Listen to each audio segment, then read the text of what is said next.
Halo warga sipil sekalian, selamat datang di Tema Makan, konten yang akan menemani sarapan, makan siang, dan makan malam Anda. Bisa juga dipakai untuk tidur. Wow, sudah lama sekali kita tidak membuat teman makan, salah satu konten paling favorit netizen ya, subscriber atau viewer gue, dan konten favorit gue juga sebenarnya karena editingnya tidak ribet, ya, tidak perlu ada b-roll, tidak perlu ada motion, tidak perlu multicam, cuman gue bicara di depan kamera and it's done. Kalian suka, gue suka, semua orang happy. Oke, tanpa memperpanjang waktu lagi, langsung aja kita ke cerita hari ini yang mau gue bawakan ke teman-teman semua. Sebuah cerita tentang lisan al-gaib. Tapi gue di sini nggak akan nyeritain lisan al-gaib di cerita Dune. Itu kan novel yang diangkat jadi film dan dua-duanya sama-sama bagus gitu ya. Tapi kita akan membicarakan sesuatu yang lain, yaitu lisan al-gaib wannabe. Wah, ini seru nih. Dan mungkin ini juga menjawab beberapa pertanyaan teman-teman berapa bulan belakangan ke gua gitu. Apa yang gua rasain, apa yang gua pikirkan, dan lain sebagainya.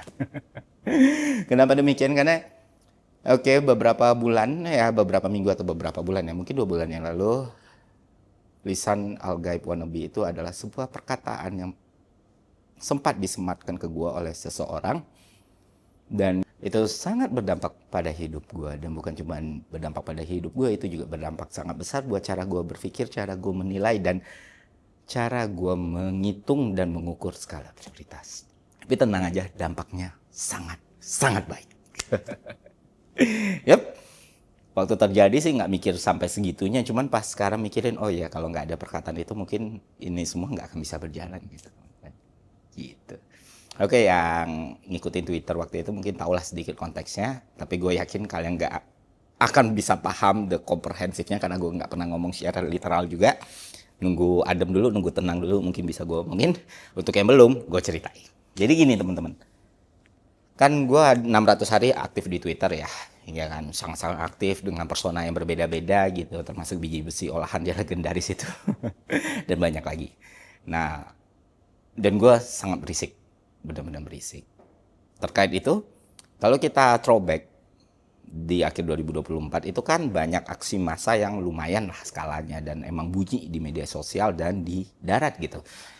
You name it lah, dari mulai Garuda Biru, Indonesia Gelap, sampai terakhir itu RUU TNI. Dan kebetulan gue terlibat di 3 aksi massa itu. Gue bersuara sangat kencang di media sosial dan bahkan TV nasional. Dan gue turun di semua aksi yang ada di 3 series aksi massa ini gitu. Nah, yang gue mau bicarakan spesifik itu soal yang terakhir nih, RUU TNI. Berbeda dengan 2 aksi sebelumnya yang protes terhadap UU TNI atau RUU TNI ini gak sebanyak itu. Jumlah orangnya gak sebanyak itu, satu. Kedua, amplifiernya, public figure-nya, or influencer, content creator, dan lain sebagainya, orang yang bernama gitu, yang di demo-demo sebelumnya, apalagi Garuda Biru itu banyak terlibat, banyak speak up. Di sini hampir tidak ada sama sekali. Ya. Mungkin ada yang emang masih ngomong di media sosial, tapi untuk aksi massanya itu minim sekali teman-teman. Gitu. Ternyata itu dijadikan senjata buat kelompok pendengung pemerintah atau kelompok pro pemerintah atau kelompok yang kontra dengan aksi ini.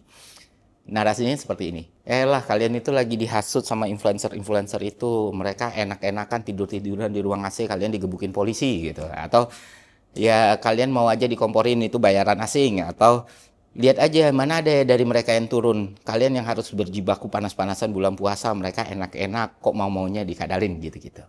Nah kalau sekarang kita ngomong konteksnya mungkin kalian merasa nggak akan berdampak. Tapi di momen itu berdampak teman-teman. Masalahnya adalah narasi itu nggak cuma disebarkan di media sosial teman-teman. Tapi di aksi juga dihembuskan gitu. Ya you know lah kalau dalam aksi itu pasti ada yang justru, pasti yang nyamar, nyaru dan lain sebagainya ya. Itu pada ngomong kemana mereka gitu-gitu. Nah gue kan ada di situ dari pagi gitu. Dan sama sekali no publicity, nggak ada rekaman, nggak ada foto, nggak ada apa. Tapi gue join ke aksi teman-teman yang waktu itu secara bergantian ya. Antara teman-teman serikat buruh, koalisi masyarakat sipil, mahasiswa, dan lain sebagainya. Nah kenapa gue nggak ngeluarin foto di situ, kenapa gue nggak post apa-apa waktu itu? Karena simple, karena gue dalam kondisi yang memang sulit untuk melakukan itu. Di isu itu posisi gue juga urgent sekali, banyak hal yang nggak bisa gue ceritain ke teman-teman. Intinya gue akan ngerasa lebih safe kalau orang nggak tahu posisi gue di mana. Sampai akhirnya ketika itu mulai panas, ada teman-teman dari IPB kalau nggak salah ngomong, "Bang, lu harus foto di sini, Bang, biar orang tahu lu ada di sini, jangan sampai digoreng dan lain sebagainya." Dan fine, gue setuju. Gue minta tolong teman gue, udah fotoin, kita posting, dan narasi yang bilang nggak ada public figure, nggak ada influencer, nggak ada penggerak massa yang datang masa-masa yang bodoh, yang datang orang-orang yang diperalat, itu hilang gitu di malam itu. Nah setelahnya ya konflik terjadi, suasana makin mencekam, rusuh, banyak yang berurusan dengan aparat, banyak tindak kekerasan juga. Kali yang gue lihat sampai gue ngerasa kayak, oke, ini nggak lagi efektif, kita harus melakukan sesuatu yang lain. Ini bukan game jangka pendek, ini game jangka panjang. Kalaupun sekarang ini nggak efektif, there's something we need to do. Gitu. Dan itu posisinya kayak ngelihat kepala orang bocor di depan lu gitu. Nerima laporan lagi, nerima kabar lagi, nerima DM lagi. Ada yang butuh bantuan di sini, ada yang butuh bantuan di sana, ada yang nggak bisa di cover BPJS, ada yang butuh uang untuk operasi, untuk jahit dan lain sebagainya. Sehetik itu malam itu. Dan ya karena semua hetik yang luar biasa ini, akhirnya ya gue nge-tweet, gue bilang gitu, ini tuh nggak bisa lagi dibiarin kayak gini. Enough is enough, nyawa itu mahal harganya. Jangan sampai ada yang terluka lagi, jangan sampai ada yang tersiksa lagi. Kita harus menempuh cara lain, intinya seperti itu gue bilang. Perjuangan paling bagus sekarang itu ya bertahan hidup dulu nih, karena se-ignorance itu mereka yang di sana untuk mendengarkan suara kita. Dan gue bilang juga di situ, kalau bikin platform yang gue punya itu lebih terbuka dan inklusif lagi buat orang-orang. Gue bakal keliling sekolah, keliling kampus, bakal jadiin Malaka tempat di mana publik bisa mengakses pengetahuan, pendidikan, dan kemampuan secara inklusif. Sampai gue bilang juga gue bakal diriin perguruan tinggi. Dan gue tweet, ya itu tentu penuh dengan unsur emosional, penuh dengan unsur ketidakstabilan dan lain sebagainya. Udah gue post, ya udah gue tinggal. Terus pas gue pulang gue cek, itu rasanya wow, kok jadi gini ya gitu. Karena tweet itu ternyata rame, ada pro kontra gitu, besar banget pro kontra ya. Wah ini nih lisan Al-Gaib wannabe, orang yang menghancurkan pergerakan gitu-gitu bahasanya kan. Not gonna lie, kena sih.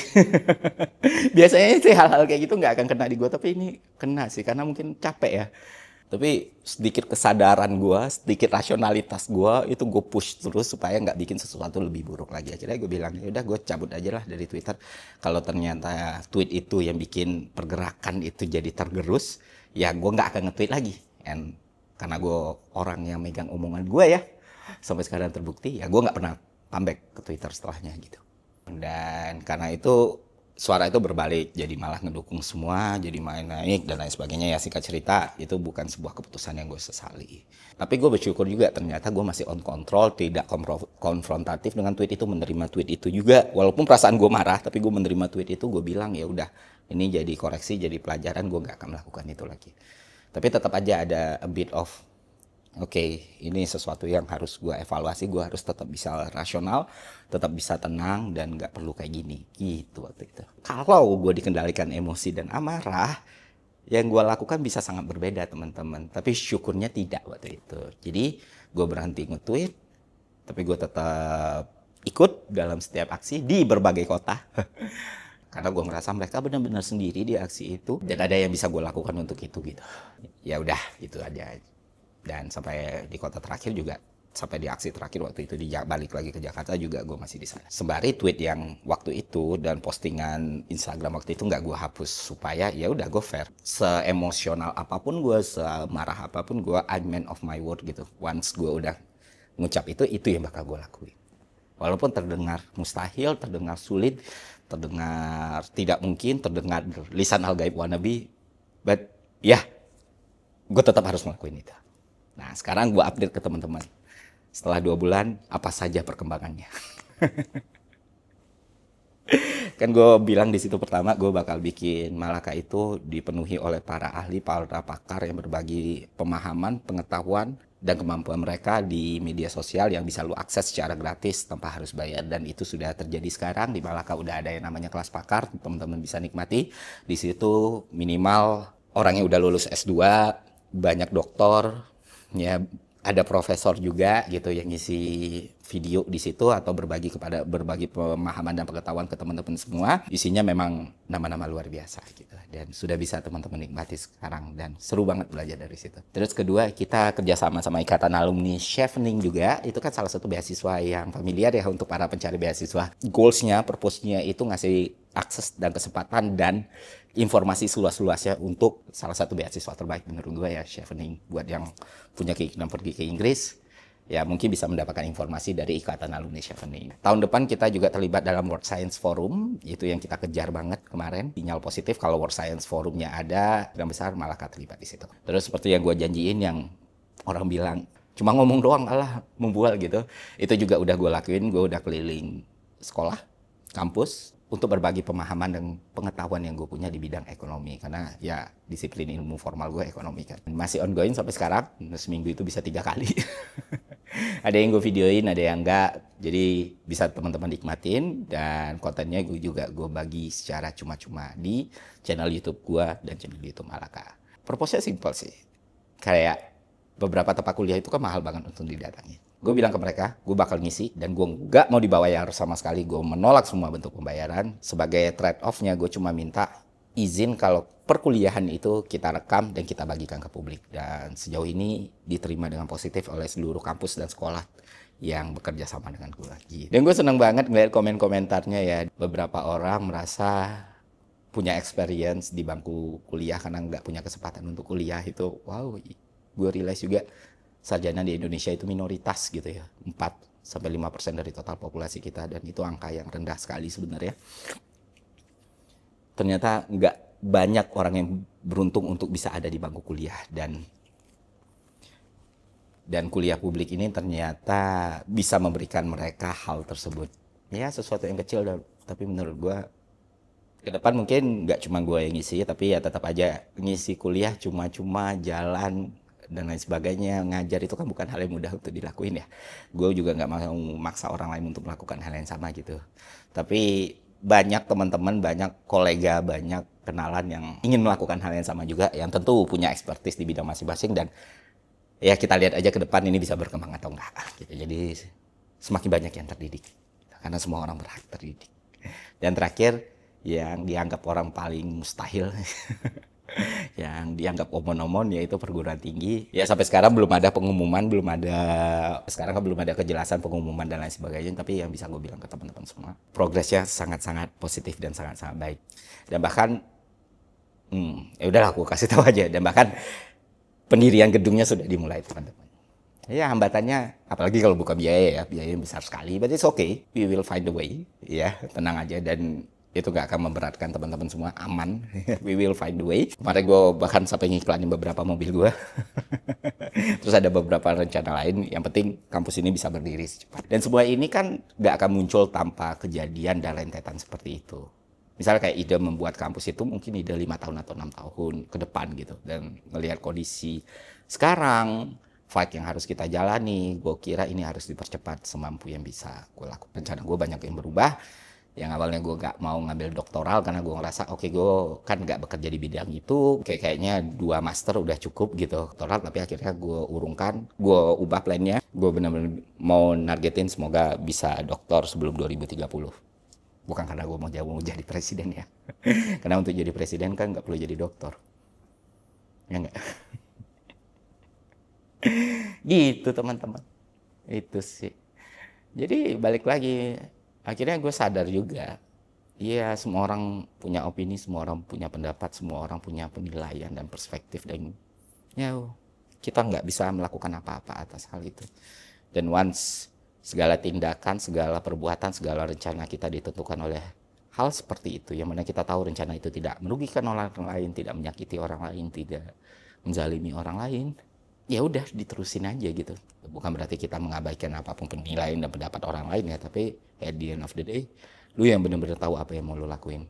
Kayak yang sering gue bilang, melakukan sesuatu itu pasti punya resiko untuk diomongin sama orang. Ya realistisnya memang seperti itu, kenyataan memang seperti itu. Tapi gue kasih lu satu kenyataan yang lain gitu. Ketika kita melakukan sesuatu, kemungkinan kita diomongin orang akan selalu ada. Dan kemungkinan itu nggak akan pernah hilang bahkan ketika lu nggak ngelakuin sesuatu. Jadi lu mau ngelakuin atau tidak ngelakuin, lu tetap aja punya resiko untuk diomongi orang. Jadi ya kenapa tidak lu lakuin? Ya sih. Apa masalahnya? Dinilai jelek gitu, dinilai buruk, ya sudah. Makanya waktu ditanya lagi, lu kalau dinilai kayak gitu gimana bang? Dinilai buruk, dinilai jelek kayak gitu, ya tenang, aman-aman saja. Karena gue lebih jelek dari apa yang mereka pikirin. Gitu. That's it. Clear, selesai. Jadi enak hidup kita. Gitu teman-teman. Semoga teman makan ini bermanfaat ya. Sampai jumpa di teman makan selanjutnya. See ya.